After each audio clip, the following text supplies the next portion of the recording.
Gfuel just dropped Sniperwolf. She's no longer on the website. Wolfberry, her own flavor, is now basically limited edition. You cannot get it anywhere on Gfuel. And YouTube has also released a statement saying that they are reviewing the matter internally. They're not going to tell their thoughts to you and to I, but at least now we know YouTube is thinking, or at least considering about doing something, which I am so happy for, because this is a major screw up. If you don't know what's happened, I'm going to explain in more detail what happened, because I learned some new things from when I made the previous video. The previous video was rushed because the event had just happened and I just could not believe that it did. Sniperwolf doxed Jack's films by going to his house, and that's basically all I knew. Wow, she took a photo of his house and showed it to millions of people.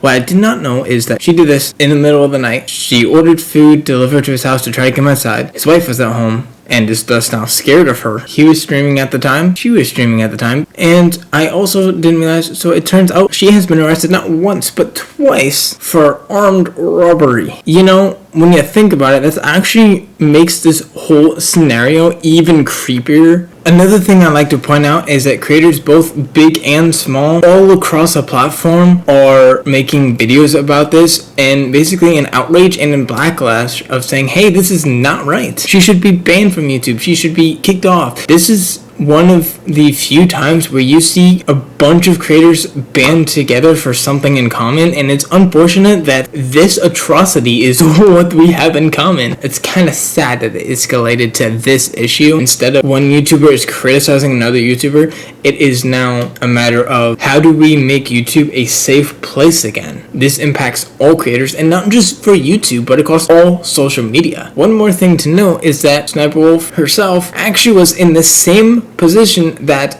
Jack was about 5-6 years ago, where somebody followed her home and she said that this is not okay. Please do not go to YouTubers' homes where people just like you. Now, that is quite ironic how she says that, and a few years later down the road, she turns around and does exactly what she said not to do, to talk like adults, in her own words. I'm still trying to wrap my head around the fact that this happened. And what's even crazier is people are actually taking Sniperwolf's side and defending her. And while I do agree that Jack Films was a bit obsessive, he did create an entire YouTube channel dedicated to just criticizing Sniperwolf, and I agree that that was a little obsessive and maybe got out of hand. That is nothing compared to Sniperwolf going to his house in real life. Think about that. I really hope that Jack makes it out okay. But anyways, just wanted to get that little update on. I learned some more details on what is going on. YouTube is actually considering doing something, whether that's demonetizing her or taking her channel away. We don't know that yet. If you liked this, maybe consider giving the rest of my channel a look before you subscribe.